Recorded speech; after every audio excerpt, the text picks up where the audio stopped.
guys, Ryan with the Driven channel. I am about to show you how to make your car faster with only the use of an OBDELEVEN scan tool dongle thing. We'll pretend like it's in my hand because it's actually downstairs in my car and I don't want to go get it right now. Anyway, this thing is probably the best bang for the buck as far as the kind of stuff that you can do with it whenever you're talking about because I think you can buy the thing for 50 or 60 bucks. And you will be able to make your car faster. I'll show you how to do that amongst be able to do a whole bunch of other really cool stuff. So I'm going to show you right now basically how to connect into it and how the basics of it work. I won't show you all of the tutorials because actually doing all of that takes, you know, maybe 30 minutes. And you guys have proven to me you do not want to give me more than about 5 or 10 minutes worth of time. So I won't try and take up that much. Anyway, I'll show you here in just a second how we use the thing. Okay, I'm not going to show this whole process because the connecting takes a little while, but you plug it in, you download the app, you hit connect, and it's going to ask me to update the application. Of course it is. So we're going to do that, and then we're going to be back. All right, the next step is we have to select what model we are going to be playing with. I don't have a Golf sports van, but that sounds fun. It's a Golf 2012 to 2017. I wish it was a club sport, but it is not.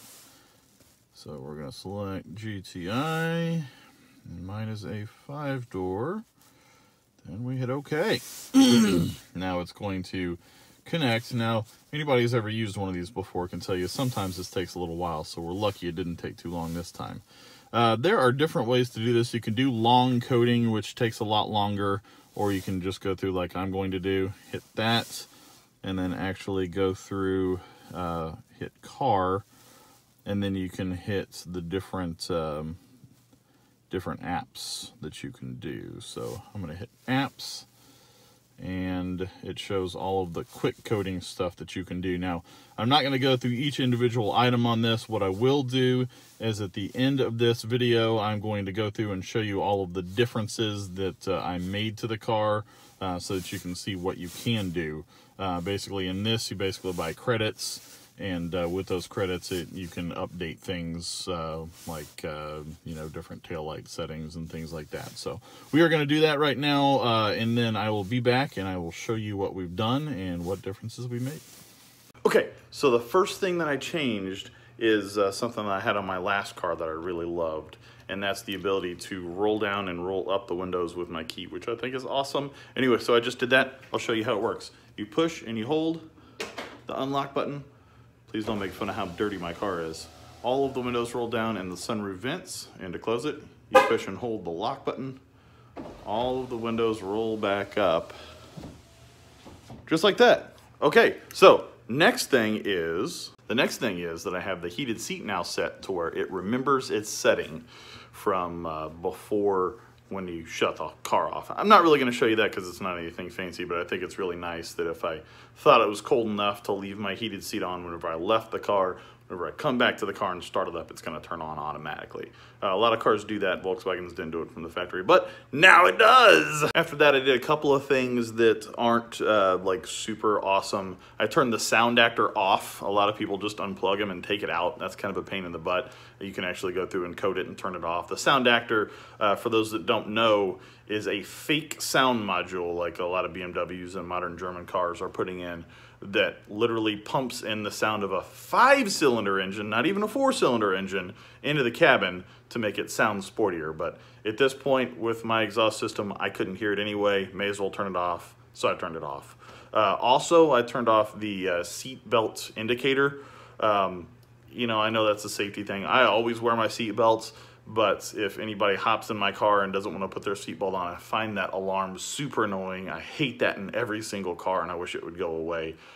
You know, as far as I'm concerned, if you don't want to wear your seatbelt and you want to die in a car accident, that's your business. It's not for me. I always wear my seatbelt because I've been in some car accidents, but I still don't want to hear ding, ding, ding.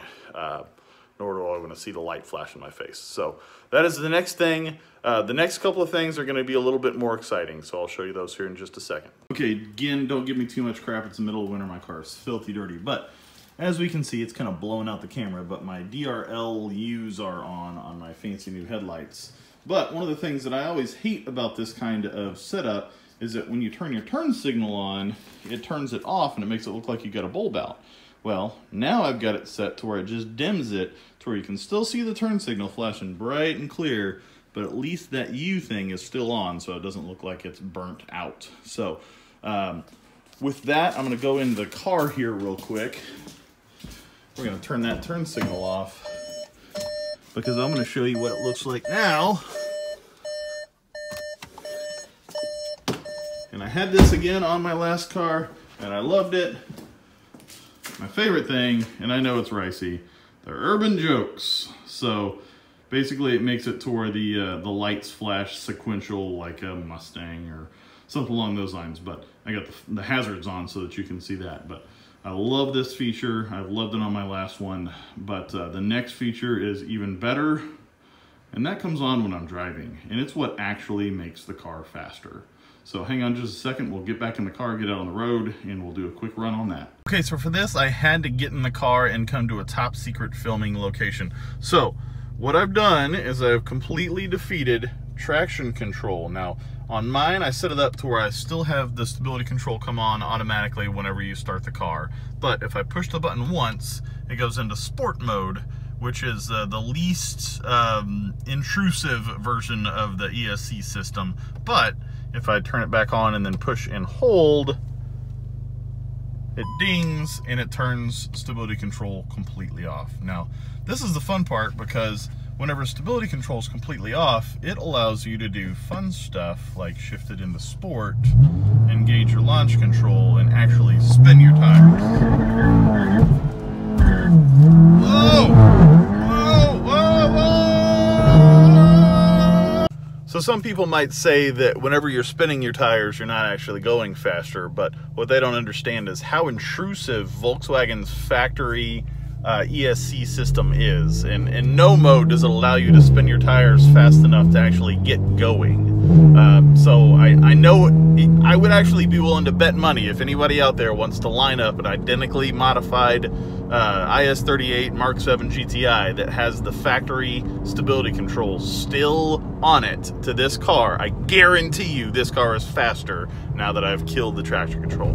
Anyway, I hope you enjoyed this video, guys, and I will see you guys next time. Oh yeah, one more thing. I put on the APR intake that I had sitting in my garage forever. Let me show you guys. Isn't she beautiful?